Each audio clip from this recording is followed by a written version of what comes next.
차라리 혼자 하겠습니다. 한국인과 함께 할 수는 없어요. 여기 캐나다의 교무실에서 한 학생이 선생님께 빌고 있습니다. 한국인과는 함께 프로젝트를 진행할 수 없다며 무릎까지 꿇고 있는데요. 하지만 결국 이 학생은 한국인과 함께 프로젝트를 진행하게 되고 이후 부모님께 한국으로 가고 싶다며 눈물을 흘리기까지 했다고 합니다. 대체 이 학생에게는 무슨 일이 있었던 걸까요? 안녕하세요. 저는 밴쿠버 최고 명문인 웨스트뷰 고등학교에 다니는 제이든 김입니다. 이름에서 보다시피 저는 한국계 캐나다인이에요. 하지만 저는 한국을 좋아하지 않습니다. 정확히는 경멸하죠. 그 이유를 위해서는 먼저 제 과거를 말씀드려야 할 것 같네요. 아직도 그때의 기억이 생생합니다. 초등학교 1학년 때가 시작이었어요. 그날은 화창한 봄날이었죠. 평소처럼 도시락을 들고 카페테리아로 향했는데 반 친구들이 저를 둘러싸고 너는 한국인이라며? 우리랑 다르잖아. 반쪽짜리네? 라며 놀리기 시작했습니다. 도시락 속 김치를 보고 시작된 놀림이었죠. 어우, 이상한 냄새. 쓰레기같이 생긴 거 먹네. 라는 말이 귓가를 때렸어요. 그날 어머니가 정성스레 만들어주신 도시락은 쓰레기통으로 향했습니다. 그날부터 시작된 학교 생활은 매일이 지옥 같았습니다. 쉬는 시간마다 친구들은 제 책상 위에 쓰레기를 던져놓고 달아났고 체육 시간에는 아무도 저를 팀에 넣어주지 않았어요. 급식실에서는 제가 앉으면 다른 아이들이 자리를 피했죠. 한국인이랑 같이 밥 먹기 싫어?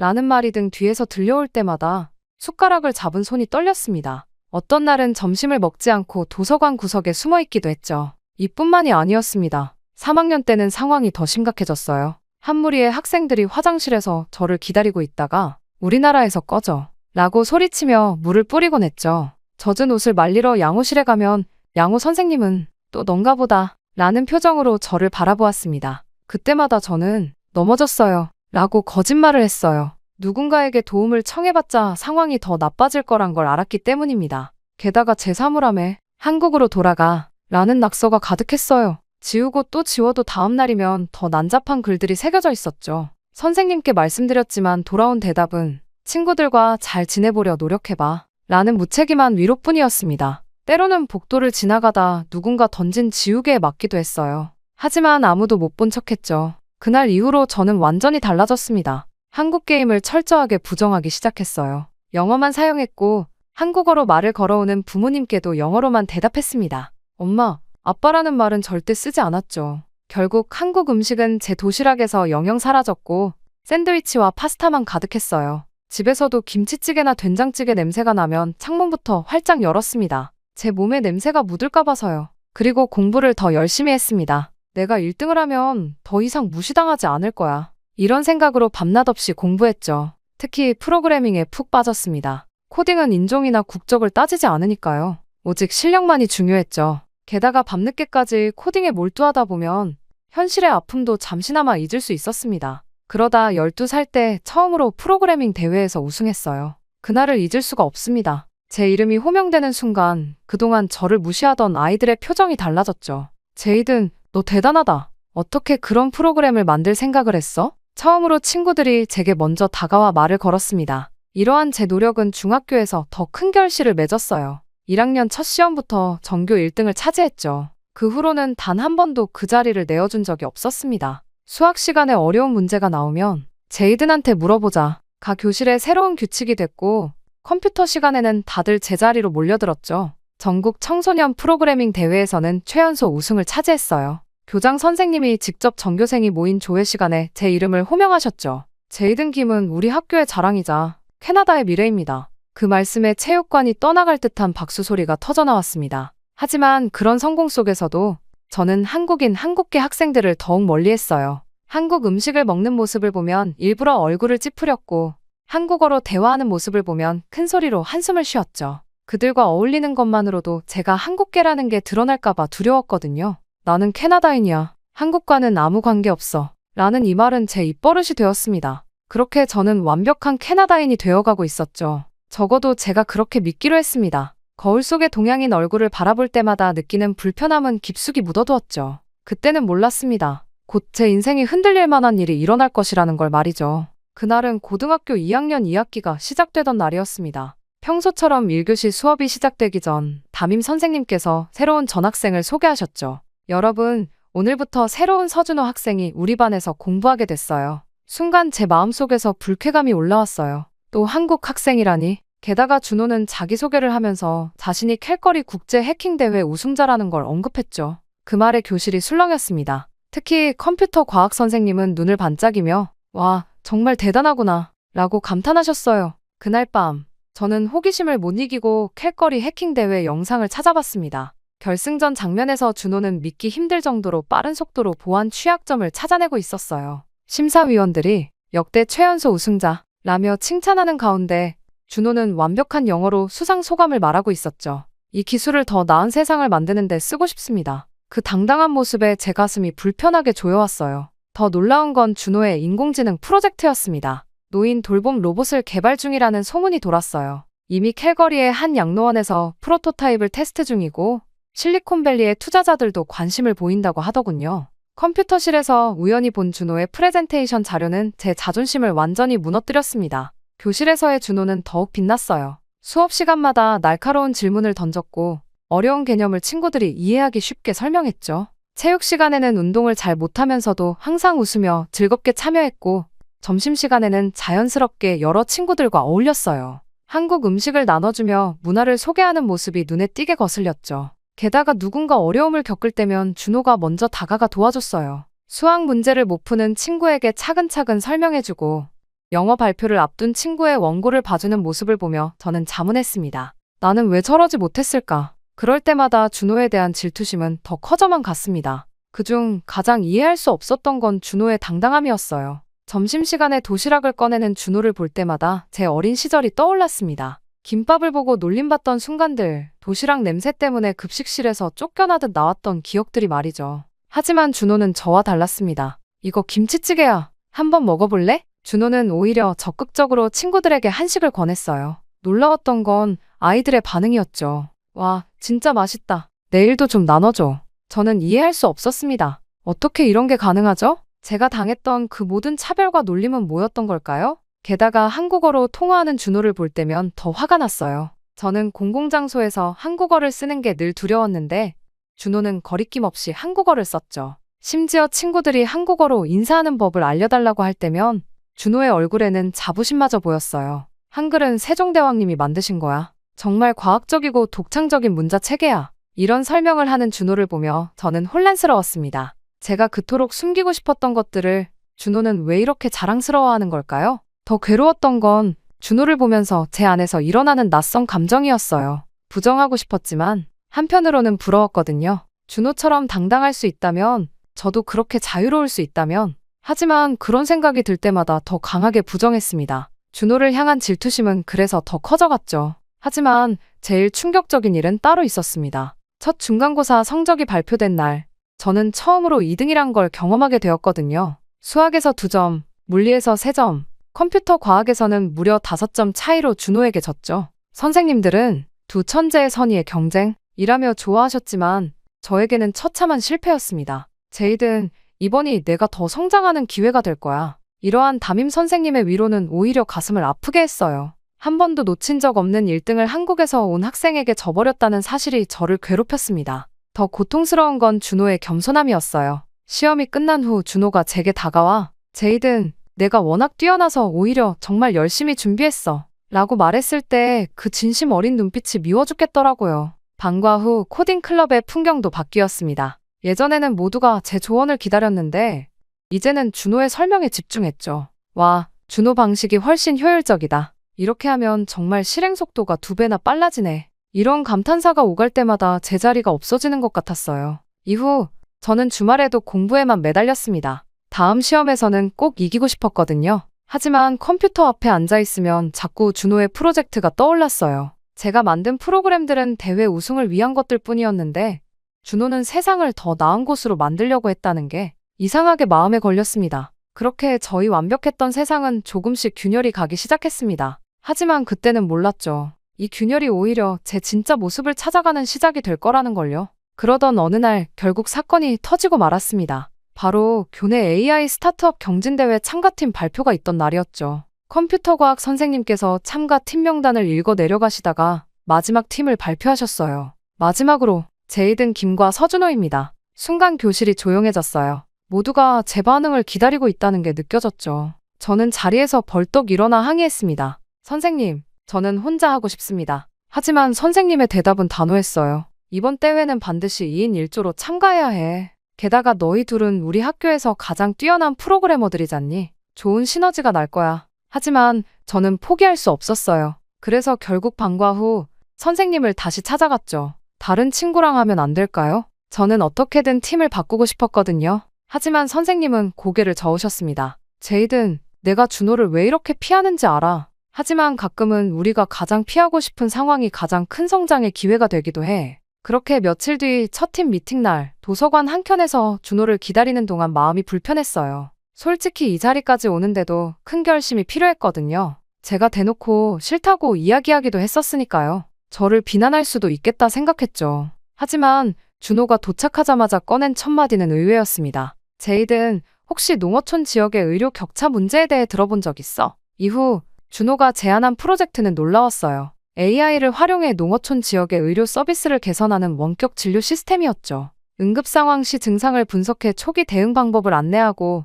AI가 실시간으로 환자의 상태를 모니터링하는 시스템이었습니다. 캐나다의 오지나 한국의 시골처럼 의사가 부족한 지역에서 이런 시스템이 있다면 많은 생명을 구할 수 있을 거야. 준호의 설명을 들으며 제 안에서 뭔가가 조금씩 흔들리기 시작했어요. 이게 정말 제가 생각했던 그 로봇 같은 한국 학생의 생각일까요? 더구나 준호는 이미 이런 시스템의 프로토타입을 만들어 본 경험이 있다고 하더군요.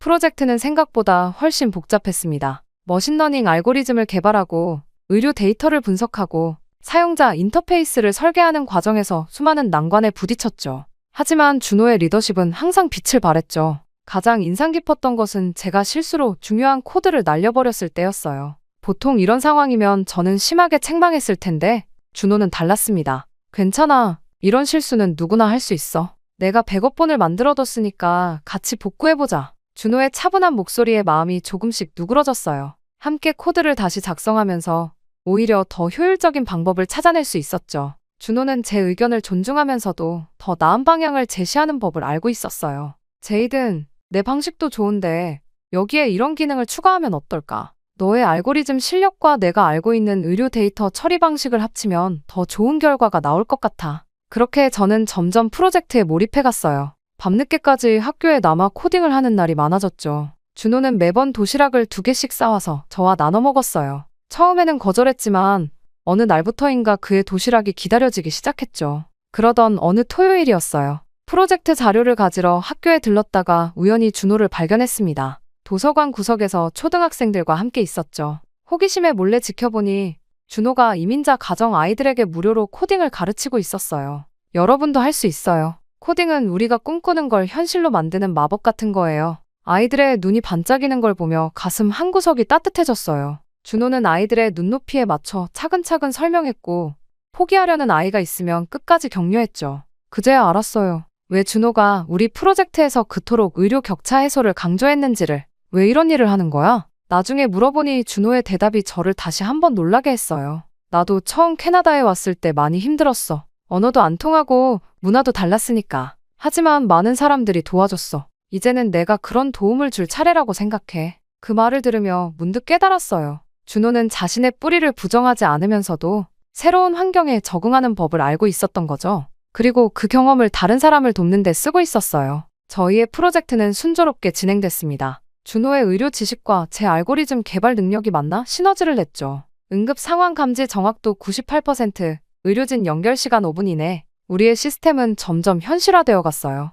저는 매일 밤 준호와 화상통화로 코드를 검토하고 개선점을 찾았죠. 처음에는 어색했지만 어느새 준호의 조언을 기다리게 됐어요. 그의 관점은 늘 새로웠고 제가 미처 생각하지 못한 부분들을 짚어주었거든요. 제이든, 너의 코딩 실력은 정말 대단해. 나는 이런 최적화는 생각도 못했어. 준호의 진심 어린 칭찬에 처음으로 순수한 기쁨을 느꼈어요. 그렇게 시간이 갈수록 점점 준호에 대한 제 편견은 허물어져 갔습니다. 더 이상 한국에서 온 라이벌이 아닌 함께 꿈을 이뤄가는 동료로 보이기 시작했어요. 제가 그동안 얼마나 좁은 시각으로 세상을 보고 있었는지 깨닫게 됐죠. 그러다 준호가 제 인생을 뒤집을 만한 제안을 해왔습니다. AI 스타트업 경진대회가 끝난 다음 날이었어요. 준호와 저는 우리의 프로젝트로 당당히 1등을 차지했죠. 축하 파티를 하러 간 카페에서 준호가 갑자기 저에게 물었습니다. 제이든, 이번 여름방학에 특별한 계획 있어? 고개를 저었어요. 매년 그렇듯 집에서 코딩이나 하면서 보내겠거니 생각했죠. 그때 준호가 휴대폰을 꺼내더니 무언가를 보여줬습니다.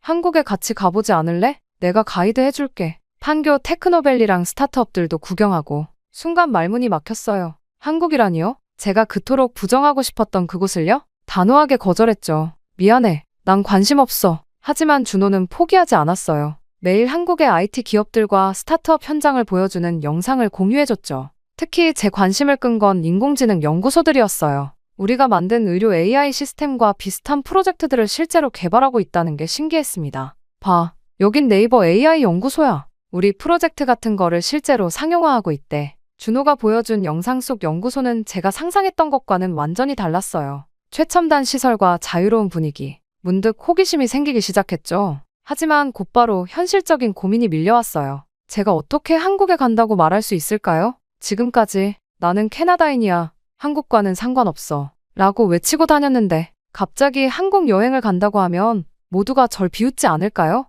특히 부모님께 어떻게 말씀드려야 할지 막막했어요. 어머니가 한국어로 말씀하실 때마다 영어로만 대답하던 제가 이제 와서 한국에 가고 싶다고 하면 너무 창피했습니다. 결국 저는 거짓말을 하기로 했어요. 시애틀에 사는 프로그래밍 대회 친구 집에서 2주 동안 지내면서 프로젝트를 할 거라고요. 부모님은 다행히 별 의심 없이 허락해 주셨습니다. 하지만 그때부터 제 이중생활이 시작됐죠. 저는 매일 방과 후 준호의 집에 가서 몰래 한국어를 배웠어요. 처음에는 한글을 읽는 것조차 힘들었죠. 안녕하세요를 제대로 발음하는 데만 일주일이 걸렸어요. 하지만 이상하게도 한글을 배우면 배울수록 매력적으로 느껴졌습니다. 특히 자음과 모음의 조합 원리를 알게 됐을 때는 그 과학적인 구조에 감탄했죠. 준호의 어머니는 매번 저녁을 챙겨주셨어요. 처음에는 한국 음식 냄새가 나는 것조차 불편했지만 어느 순간부터 그 맛에 빠져들기 시작했죠. 특히 김치찌개의 매콤한 맛은 왜 그동안 이걸 거부했나 싶을 정도로 중독적이었어요. 제이든 밥 떠먹어. 준호 어머니의 따뜻한 목소리에 마음이 녹아내렸어요. 그동안 제가 얼마나 차갑게 식구들을 대했는지 떠올라 부끄러워졌죠. 준호의 가족들과 보내는 시간이 늘어날수록 한국 문화에 대한 제 편견도 하나둘씩 깨져갔어요. 식사할 때면 항상 서로를 배려하고 어른을 공경하며 가족 간의 끈끈한 정. 이런 모습들이 더 이상 낯설지 않았죠. 시간이 흘러 출발 일주일 전, 더는 거짓말을 할 수 없다고 판단을 내렸습니다. 결국 저녁 식사 시간에 용기를 내어 부모님께 말씀드렸죠. 사실 시애틀이 아니라 한국에 가려고 해요. 그 순간 침묵이 흘렀어요. 하지만 저는 떨리는 목소리로 계속 말했습니다. 그동안 제가 한국인임을 부정하고 한국 문화를 무시했던 건 사실 두려움 때문이었어요. 이제는 그 두려움을 극복하고 싶어요. 제 뿌리를 알고 싶어요. 예상과 달리 부모님은 눈시울을 붉히셨어요. 아버지께서 먼저 입을 여셨죠. 내가 이런 생각을 하게 될 날이 올 거라고 믿었단다. 우리는 늘 기다리고 있었어. 어머니는 저를 꼭 안아주셨어요.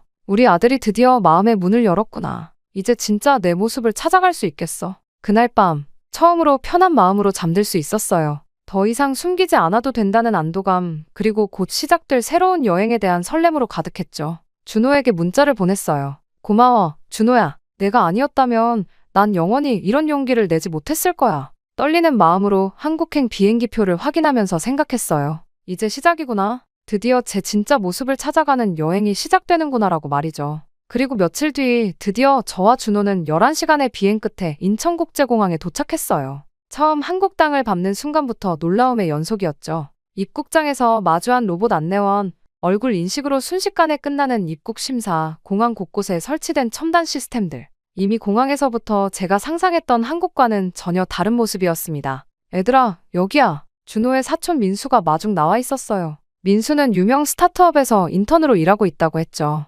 공항에서 서울로 가는 길, 창밖의 풍경에 넋을 잃었어요. 수많은 고층 빌딩들 사이로 한강이 흐르고 밤이 되자 도시는 반짝이는 불빛으로 가득 찼죠. 특히 인상적이었던 건 도로 위의 전광판이었어요. 실시간으로 교통 정보가 업데이트되고 차량이 자동으로 속도를 조절하는 걸 보며 감탄했습니다. 첫날부터 정신없이 바빴어요. 민수가 데려간 곳은 코엑스의 삼성 딜라이트 전시관이었죠. 여기서 본 미래 기술 전시들은 마치 공상과학 영화의 한 장면 같았어요. 특히 AI와 인간의 상호작용을 보여주는 전시물 앞에서는 한참을 떠나지 못했죠. 가상현실 속에서 직접 수술을 집도하는 체험을 했을 때는 제가 그동안 얼마나 좁은 세상을 보고 있었는지 깨달았습니다. 이게 다 실제로 상용화된 기술들이야. 민수의 설명에 입이 다물어지지 않았어요. 제가 알던 한국은 어디로 간 걸까요? 이튿날은 더 놀라웠어요. 판교 테크노밸리를 방문했는데 이곳은 한국의 실리콘밸리라고 해도 과언이 아니었죠. 민수가 일하는 회사에서 진행하는 프로그램에 참여했는데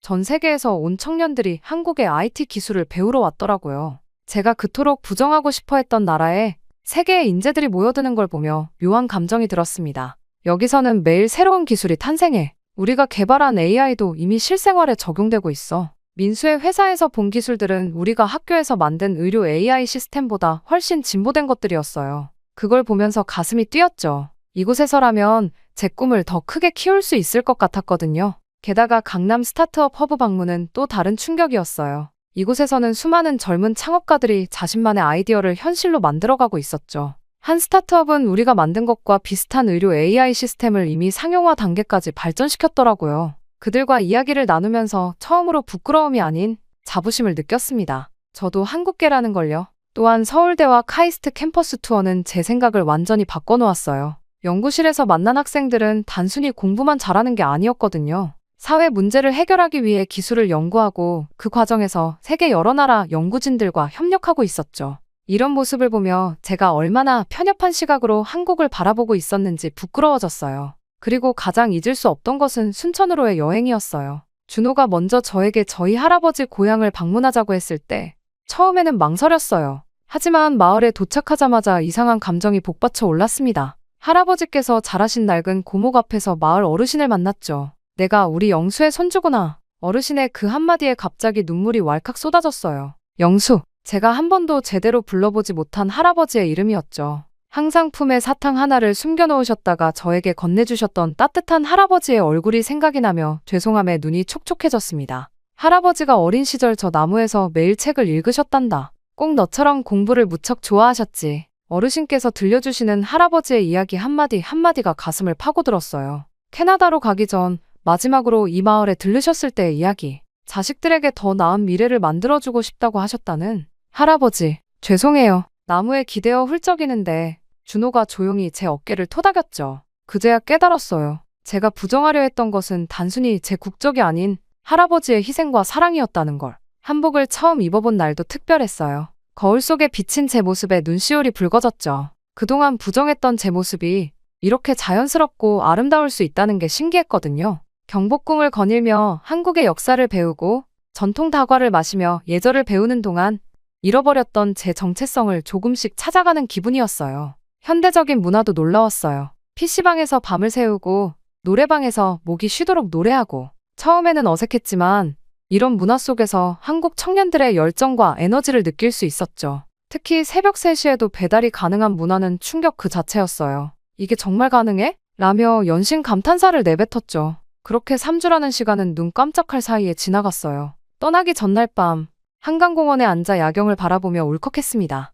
제가 그토록 부정하고 싶었던 이곳은 알고 보니 이렇게 멋진 곳이었던 거예요. 기술과 전통이 조화롭게 공존하고 열정적인 젊은이들이 꿈을 키워가는 곳. 이제는 당당히 말할 수 있을 것 같았어요. 제가 한국계라는 걸, 그리고 그게 자랑스럽다는 걸요. 인천공항으로 돌아가는 길, 창밖으로 스쳐 지나가는 도시의 불빛들을 보며 눈물을 훔쳤어요. 이제는 더 이상 도망치지 않겠다고 다짐했습니다. 제 정체성을 부정하지 않겠다고, 오히려 이 경험을 토대로 더 넓은 세상을 만들어가고 싶다고요. 그리고 언젠가는 이곳에 다시 와서 제가 꿈꾸는 기술로 이 도시에 새로운 빛을 더하고 싶다고요. 그렇게 캐나다로 돌아온 후 저는 완전히 다른 사람이 되어 있었어요. 공항에서 부모님을 만났을 때 처음으로 한국어로 인사를 했습니다. 엄마, 아빠 보고 싶었어요. 그 말에 어머니는 눈물을 흘리셨죠. 집으로 돌아오는 차 안에서 갑자기 제 마음속에서 무언가가 끓어오르는 걸 느꼈어요. 이대로는 안 되겠다는 생각이 들었죠. 한국에서 경험한 모든 것들, 특히 준호가 운영하던 무료 코딩 교실에서 받은 감동을 다른 사람들과 나누고 싶었어요. 계약하자마자 한 프로그램을 시작했습니다. 처음에는 작은 시도였어요. 도서관 한켠에서 이민자 가정 아이들을 모아 코딩을 가르치기 시작했죠. 제가 한국에서 보고 배운 것들을 하나하나 적용해 나갔어요. 여러분도 할 수 있어요. 코딩은 우리가 꿈꾸는 걸 현실로 만드는 마법 같은 거예요. 준호에게 들었던 그 말을 이제는 제가 아이들에게 전하고 있었죠. 처음에는 3명의 아이들로 시작했어요. 하지만 입소문이 나면서 점점 더 많은 아이들이 모여들기 시작했죠. 특히 인상 깊었던 건 제가 한국 게임을 당당히 밝히면서 오히려 다른 아시아계 아이들이 더 편하게 다가왔다는 거예요. 선생님도 우리처럼 이민자 가정이에요? 한 베트남계 아이가 물었을 때 저는 당당히 대답할 수 있었어요. 그래, 나도 너희처럼 두 개의 문화 속에서 자랐어. 그리고 이제는 그게 얼마나 특별한 일인지 알게 됐단다. 프로그램이 성공적으로 자리 잡자 더 큰 꿈을 꾸기 시작했어요. 준호와 화상통화를 하며 한국 캐나다 청소년 테크 교류 프로그램을 기획하기 시작했죠.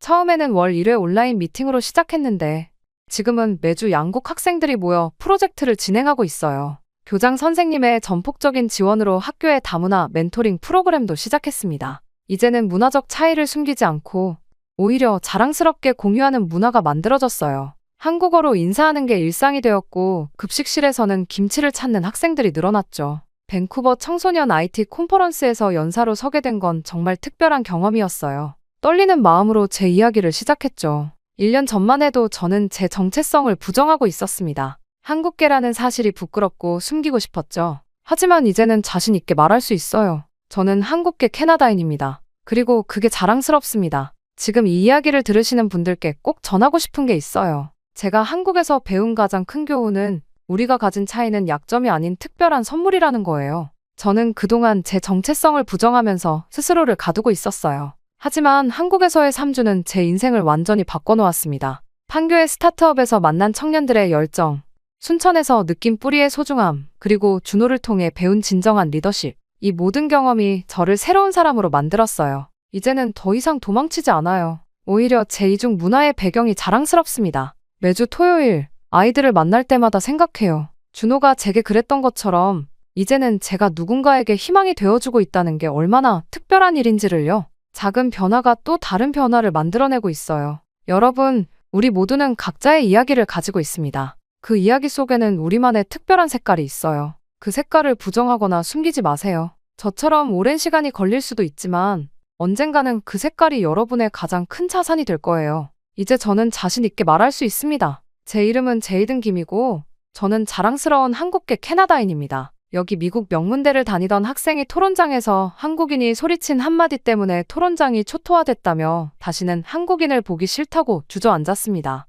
이 학생은 한국 이야기가 나오기만 하면 항상 한국인들이 물을 흐린다며 다시 눈앞에 나타나면 복수할 것이라고 소리쳤다고 합니다. 도대체 그녀에게 한국인들이 무슨 짓을 했길래 저렇게 증오하게 된 걸까요? 바로 사연 들어보겠습니다. 안녕하세요. 제 이름은 마이클입니다. 미 육군소장의 아들이자 예일대 국제학과 학생이죠. 저는 사실 한국을 정말 싫어했습니다. 제 소개를 들으면 사람들이 관심을 보이곤 해요. 웨스트포인트 출신의 아버지를 둔 엘리트 군인 가문에 한국을 혐오했으니까요. 하지만 저를 잘 아는 친구들은 요즘 제 모습을 보며 의아해하곤 합니다. 도대체 마이클이 왜 저렇게 변한 거지? 하면서요. 사람들은 제게 자주 묻습니다. 정말로 그 일이 있고 난 뒤로 한국에 대한 시각이 완전히 바뀌었다는 게 사실이에요? 하고요. 네, 사실입니다. 예일대에서의 그 예상치 못한 경험들이 제 인생을 완전히 뒤바꿔 놓았으니까요. 이쯤 되면 제가 어떤 경험을 했는지 궁금하실 것 같네요. 그럼 이제부터 제 이야기를 들려드릴게요. 저는 미군 장성의 아들로 태어났습니다.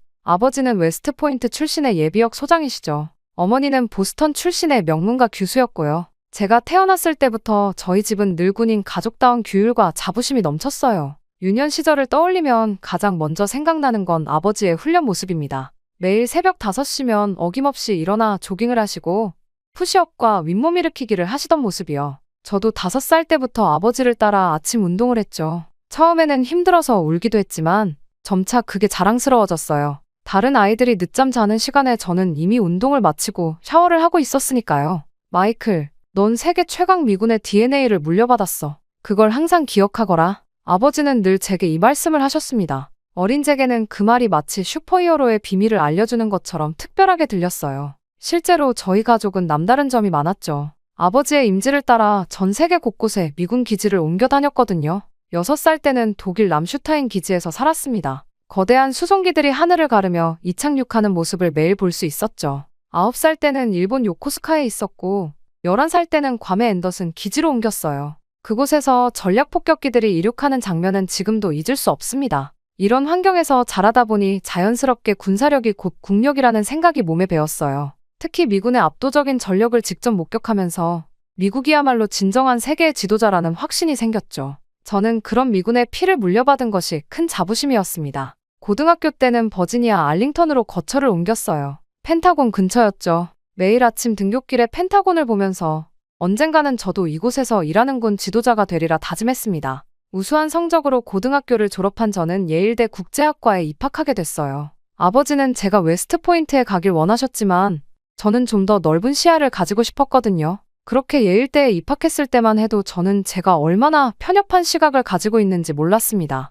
세계 최강 미군의 DNA를 가졌다는 자부심이 때로는 오만함으로 이어질 수 있다는 것도 미처 깨닫지 못했죠. 예일대에 입학하고 저는 발표대회에 참여했어요. 세계 각국 무기에 대한 견해를 발표하던 자리였고 저는 당연히 세계 최강인 미국 무기의 우수성을 발표했죠. 그런데 문답 시간에 어떤 한 한국인 학생이 제게 날카롭게 질문했습니다. 그의 이름은 유신이었어요. 현재 미국 무기 성능이 타 국가를 따라잡지 못하고 있는데 이건 어떻게 설명하실 건가요? 저는 이 질문이 제대로 대답하지 못했습니다. 미국의 무기만 관심이 있었거든요. 모르시는 건가요? 요즘 한국 무기들이 치고 올라오는 추세들도 파악하지 못하고 계시겠네요. 미국의 무기에 대해서만 안다고 다 파악했다는 건 큰 오산일 텐데. 저는 그 비아냥거림에도 아무 말을 할 수가 없었습니다. 그런 스스로의 모습에 저는 분이 차올랐고 동양인 주제에 왜 저런 말을 해서 제게 부러움을 주는 건지 이해할 수가 없었죠. 발표대회 이후로 한동안 우울한 날들을 보냈어요. 도서관에서 마주칠 때마다 유신은 변함없이 공손하게 인사를 건넸지만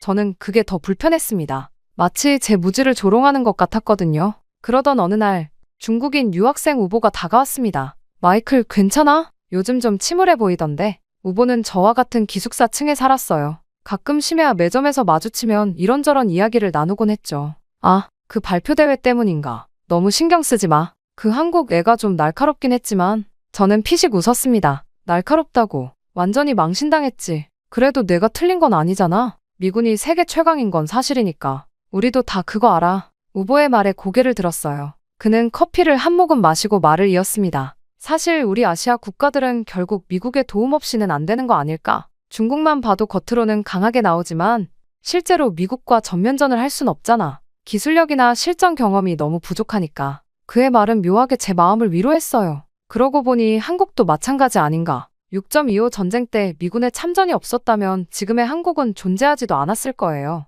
맞아. 한국은 특히 더 그렇지. 지금도 미군이 철수하면 북한의 위협을 어떻게 막을 수 있겠어? 말하고 나니 기분이 한결 나아졌습니다. 그래. 유신이 아무리 날카로운 지적을 하더라도 결국 한국은 미국의 보호가 필요한 약소국일 뿐이라는 생각이 들었어요. 우보와의 대화 이후로 저는 점점 더 이상한 방향으로 생각이 흘러갔습니다. 수업 시간에 한국에 관한 이야기가 나올 때마다 미국의 보호 아래 성장한 나라라는 프레임으로만 보게 된 거죠. 특히 유신이 수업 시간에 발언할 때면 너희 나라가 여기까지 온 것도 다 미국 덕분이야 라는 말을 하고 싶은 충동이 들었어요. 하지만 그런 말을 실제로 할 순 없었죠. 대신 저는 그런 생각들을 마음속에 차곡차곡 쌓아두었습니다. 시간이 지날수록 제 편견은 더 강화됐어요. 한국의 경제 발전? 미군이 있어서 가능했던 거겠지. 한국의 기술 발전? 결국 미국 기술의 모방이었을 거야. 한국의 안보? 당연히 미군이 없으면 하루도 못 버티겠지. 지금 생각하면 참 부끄러운 생각들이었는데 그때의 저는 이런 편견이 제 상처받은 자존심을 회복시켜준다고 믿었나 봐요. 그리고 마침내 터지고야 말았죠. 바로 그 트럼프 전 대통령의 주한미군 철수 발언이 나왔을 즈음 교수님이 말씀하셨죠. 맹호부대, 우리는 그들을 타이거 디비전이라고 불렀네. 교수님은 오래된 앨범을 꺼내셨어요. 흑백 사진 속에는 한국군들이 정글 속에서 작전을 수행하는 모습이 담겨 있었습니다. 당시 우리 부대는 적의 기습 공격을 받아 고립된 상황이었어. 무전으로 지원을 요청했지만 기상 악화로 공중 지원은 불가능했지. 그때 한국군 맹호부대가 도착했네. 교수님의 눈빛이 달라졌어요. 마치 그 순간으로 돌아간 것처럼요. 놀라운 건 그들의 전투 방식이었어. 우리는 항상 막대한 화력에 의존했지만 한국군은 달랐네. 그들은 마치 정글과 하나가 된 것처럼 움직였어. 최소한의 장비로 최대의 효과를 내는 거였지. 하지만 교수님, 제가 끼어들었죠. 그건 아마도 한국전쟁 때 미군에게 배운. 교수님이 손을 들어 제 말을 끊으셨어요. 자네, 아직도 그런 생각을 하고 있나? 내가 자네 나이였을 때는 나도 그렇게 생각했었지. 하지만 실제로 본 한국군은 달랐어. 그들은 우리와는 완전히 다른 전투 교리를 가지고 있었네. 교수님은 책상 서랍에서 낡은 수첩을 꺼내셨습니다. 당시의 작전 기록이었어요. 보게나, 이건 내가 기록한 한국군의 전술 분석일세. 그들은 미군의 전술을 단순히 따르는 게 아니라 자신들만의 방식으로 재해석하고 발전시켰어. 특히 산악전과 정글전에서는 우리보다 훨씬 효율적이었지. 재해석이요? 그래, 예를 들어보지. 우리는 정글에서 대규모 부대 운용을 선호했지만 한국군은 소규모 부대의 기동성을 극대화했어. 보급선이 길어지는 것을 고려한 거였지. 또 그들은 현지 주민들과의 관계도 남달랐어. 우리는 통역관에 의존했지만 한국군은 직접 베트남어를 배워가며 정보를 수집했다네. 교수님은 잠시 말을 멈추고 창밖을 보셨어요. 사실 나는 이런 이야기를 잘 하지 않았네. 미군 장교로서의 자존심도 있었고. 하지만 이제는 말해야 할 때가 온 것 같아. 한국군이 없었다면 베트남전은 더 큰 실패로 끝났을 거야. 그게 무슨, 통계를 보면 알 수 있네. 한국군이 담당한 지역의 안정화 속도가 가장 빨랐어. 민사작전 성공률도 최고였고 그들의 전투 효율성은 솔직히 우리를 놀라게 했지. 교수님은 서랍에서 또 다른 자료를 꺼내셨어요. 최근의 군사 분석 보고서였습니다. 이건 현대 한국군에 대한 펜타곤의 평가일세. 베트남전에서 보여준 그 적응력과 효율성이 지금은 첨단 기술력과 결합했어. 자네가 생각하는 것보다 훨씬 더 강력한 군대라네. 제 고정관념이 하나둘 무너지는 걸 느꼈어요. 교수님은 마지막으로 이런 말씀을 하셨습니다. 마이클, 진정한 동맹은 서로를 제대로 알고 이해하는 데서 시작되네. 자네가 오늘 이 이야기를 듣게 된 건 우연이 아닐 걸세. 다음 주에 현대 한국군에 대한 특강이 있을 예정인데 관심 있나? 저는 고개를 끄덕였어요. 이제야 알 것 같았습니다. 제가 얼마나 좁은 시야로 세상을 보고 있었는지를요. 다음 주 특강은 제 눈을 더욱 크게 뜨게 했습니다. 교수님은 먼저 영상 하나를 보여주셨어요. K9 자주포가 눈보라치는 노르웨이 설원에서 사격하는 장면이었죠. 이게 바로 현재 나토 국가들이 앞다투어 도입하고 있는 한국산 K9 자주포입니다. 폴란드는 이미 대규모로 도입했고 노르웨이, 에스토니아, 핀란드도 잇따라 계약을 체결했죠. 옆자리에 앉아있던 독일 교환학생이 고개를 끄덕였어요. 우리 독일도 도입을 검토 중이에요. 기존 독일산 자주포보다 성능이 뛰어나다고 하더라고요. 교수님이 다음 슬라이드로 넘어가셨습니다. F-35 스텔스기를 보겠습니다. 현재 한국은 F-35를 운용하는 아시아의 몇 안 되는 국가죠.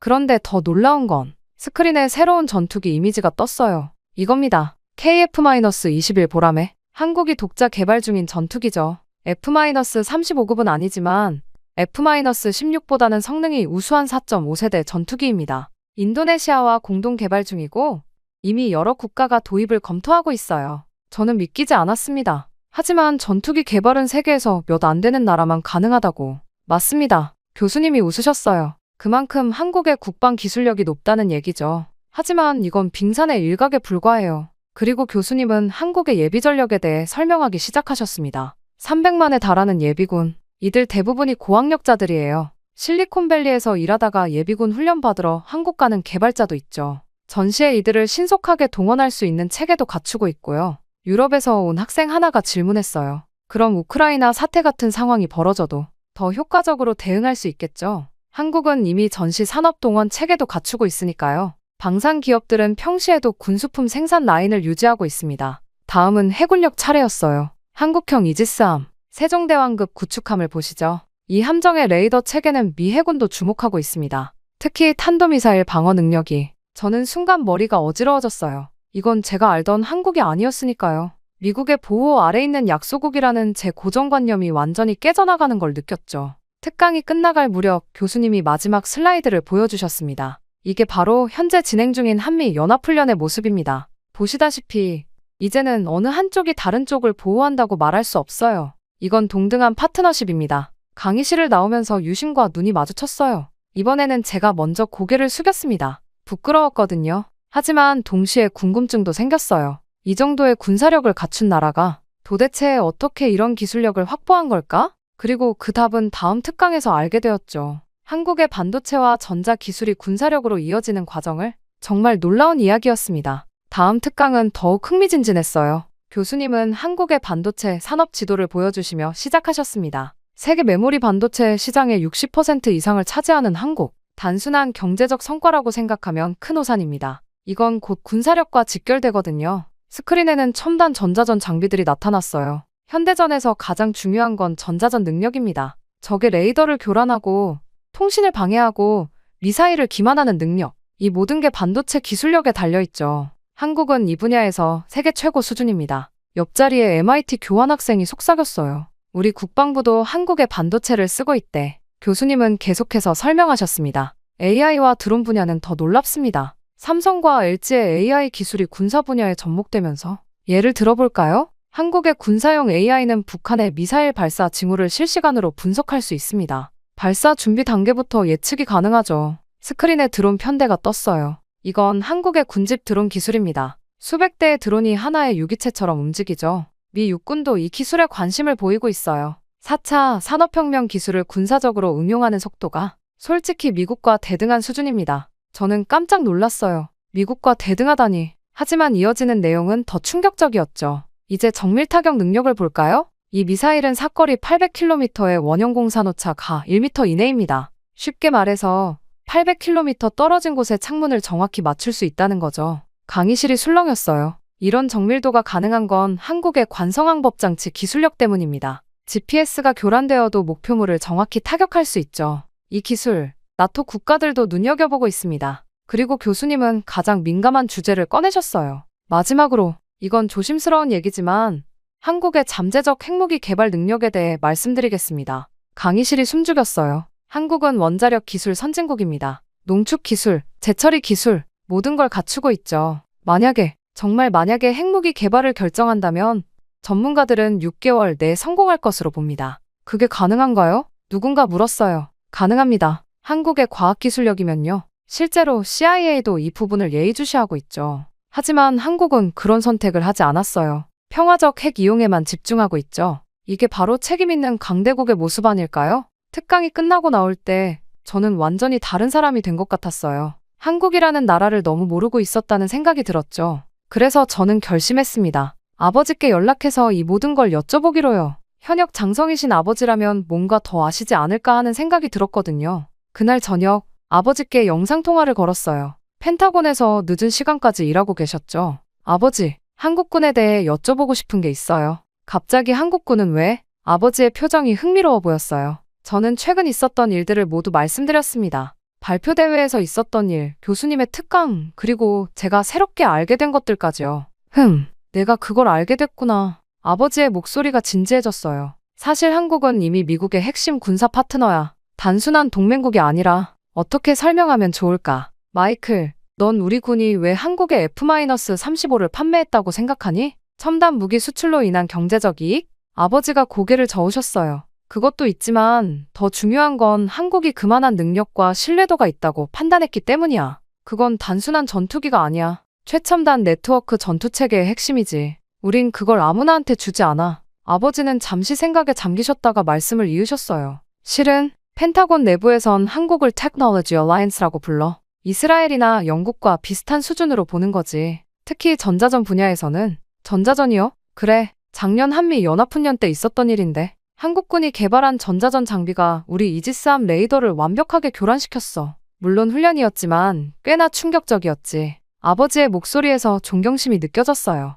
사실 우리 장성들 사이에서는 공공연한 비밀이 있어. 만약 한반도에서 전쟁이 난다면 우리가 한국을 도와주는 게 아니라 서로 협력하는 동등한 관계가 될 거라는 거야. 하지만 북한의 핵무기가. 그래서 더 놀라운 거야. 한국은 재래식 전력만으로 핵 위협에 대응할 수 있는 한국형 삼축 체계를 구축했거든.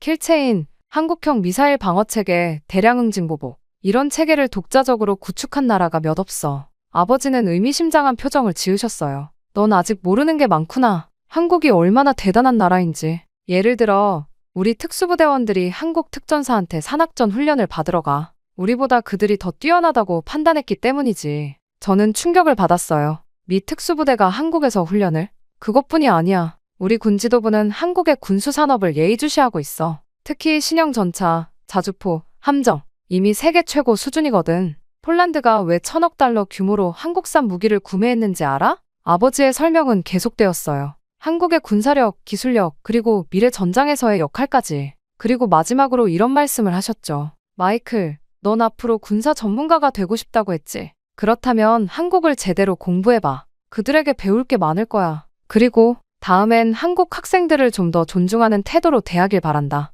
통화를 끝내고 나서 저는 한동안 생각에 잠겼어요. 다음날 유신을 만나면 뭐라고 해야 할지. 사과는 해야겠지만 그것보다 더 중요한 건 다음날 저는 아침 일찍부터 도서관에 갔어요.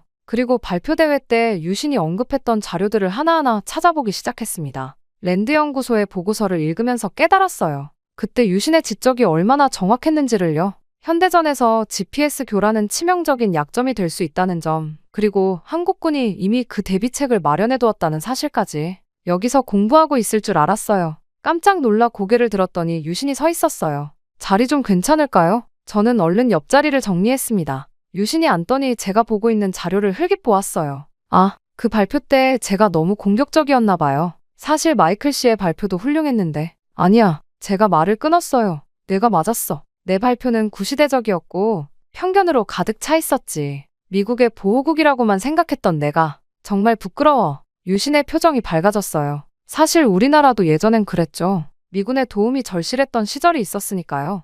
하지만 우리는 그걸 의존으로 그치지 않고 배움의 기회로 삼았어요. 미군의 장점은 받아들이되 우리만의 방식으로 발전시킨 거죠. 응, 이제 알아. 너희가 얼마나 대단한 일을 해냈는지. 잠시 침묵이 흘렀어요. 그때 유신이 노트북을 열더니 뭔가를 보여주었습니다. 이건 제가 작성 중인 논문이에요. 동북아 안보환경 변화와 한미동맹의 미래라는 주제로. 저는 흥미롭게 그의 논문을 읽어내려갔어요. 한미동맹을 비대칭 동맹에서 호혜적 동맹으로 발전시켜야 한다는 주장, 양국의 장점을 결합해 시너지를 내야 한다는 제안, 모두 날카로우면서도 현실적인 분석이었죠. 이거 정말 훌륭한데? 특히 우리 해병대와 한국 해병대의 연합작전 시너지 분석 부분은 내가 전혀 생각지 못한 관점이야. 유신이 웃었어요. 관심 있다면 같이 연구해볼래요? 마이클 씨의 시각도 필요할 것 같은데. 정말? 그럼 나도 아버지께 자료 좀 부탁드려볼게. 아버지가 펜타곤에서. 어머, 진짜요? 그렇게 되면 더 좋겠네요. 실제 정책 결정자들의 시각까지 반영할 수 있으니까.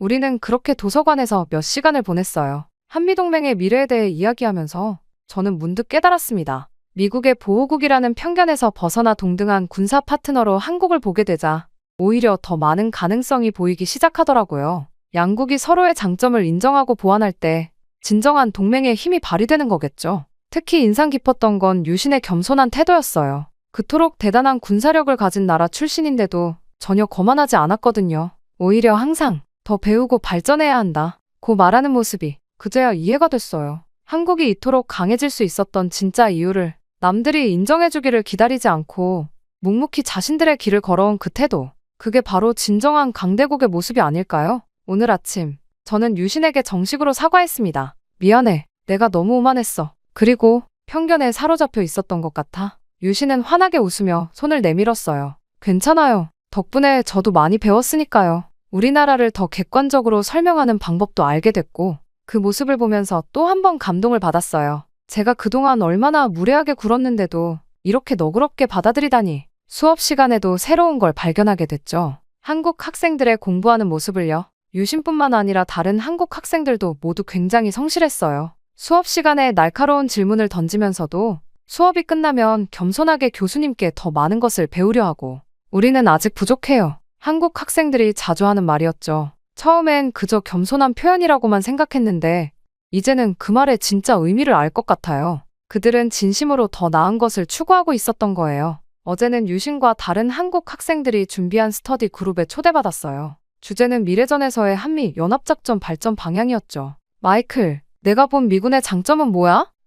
압도적인 화력과 첨단 장비? 그래, 맞아. 근데 그게 약점이 될 수도 있어. 보급선이 길어지면 취약해질 수 있거든. 우리는 그 부분을 어떻게 보완할 수 있을까? 이런 식의 토론이 이어졌어요. 서로의 장단점을 솔직하게 인정하고 그걸 바탕으로 더 나은 해결책을 찾아가는 모습이 인상적이었죠. 특히 놀라웠던 건 그들이 가진 데이터베이스예요. 전 세계 군사훈련, 작전 사례, 무기 체계에 대한 분석, 모두 체계적으로 정리되어 있었어요. 우리가 이런 자료를 모으는 이유는 단순해요. 우리는 작은 나라니까 더 스마트하게 싸워야 해라는 생각. 그게 지금 우리를 여기까지 오게 했죠. 유신의 이 말이 제 마음에 깊이 남았어요. 그리고 문득 깨달았죠. 제가 미래의 군사 전문가로서 정말 배워야 할 건 이거구나. 이제 저는 알아요. 진정한 동맹이란 서로를 이해하고 존중하는 것에서 시작된다는 걸요. 한국이라는 나라, 한국군이라는 존재, 그들의 실력과 정신을 이해하게 된 지금 저는 미래의 한미동맹이 얼마나 강력해질 수 있을지 가늠할 수 있을 것 같아요. 내일은 유신과 함께 우리의 첫 공동 연구 계획을 발표하는 날이에요. 주제는 한미 연합전력의 새로운 패러다임입니다. 이제 저는 자부심 넘치는 미군 장성의 아들이 아닌 한미동맹의 미래를 고민하는 한 사람으로서 이 자리에 서게 될 거예요. 그리고 이건 분명 제가 할 수 있는 최고의 선택이 될 거라고 확신합니다. 아버지께서 늘 말씀하시던 세계 최강 미군의 DNA, 이제는 그 말의 진정한 의미를 알 것 같아요. 그건 오만함이 아닌 책임감이었던 거죠. 그리고 이제는 제가 그 책임감을 갖고 새로운 시대의 한미동맹을 이끌어갈 차례입니다. 지금 생각해보면 한국이라는 나라는 제게 값진 가르침을 주었습니다. 첫째로, 진정한 강함이란 무엇인지 알게 됐어요. 그건 남들에게 과시하거나 뽐내는 게 아니었죠. 묵묵히 자신의 길을 걸으며 끊임없이 발전하려 노력하는 자세. 그게 바로 진정한 강함이었습니다. 둘째로, 겸손의 가치를 배웠어요. 한국은 세계 최고 수준의 군사력을 보유하고 있으면서도 늘 아직 부족하다고 말합니다. 그 겸손함이 오히려 더 큰 발전의 원동력이 된다는 걸 이해하게 됐죠. 셋째로, 동맹의 진정한 의미를 깨달았습니다. 그건 일방적인 보호가 아닌 서로를 이해하고 존중하는 관계여야 한다는 거죠. 한미동맹이 이토록 강력한 이유는 양국이 서로의 장단점을 이해하고 보완하기 때문이었어요. 마지막으로 편견의 위험성을 배웠습니다. 제가 가졌던 미국의 보호국이라는 편견은 얼마나 많은 진실을 가로막고 있었나요? 그 편견에서 벗어났을 때 비로소 더 넓은 세상이 보였습니다. 이제 저는 자부심 대신 책임감을 가지려 해요. 미래의 한미동맹을 이끌어갈 사람으로서 더 깊이 이해하고 더 많이 배우려 합니다. 그게 제가 한국이라는 나라에게서 배운 가장 큰 가르침이니까요. 제 이야기는 여기까지입니다. 길었던 이야기를 들어주신 모든 분들께 감사의 말씀 전하고 싶어요. 행복하세요.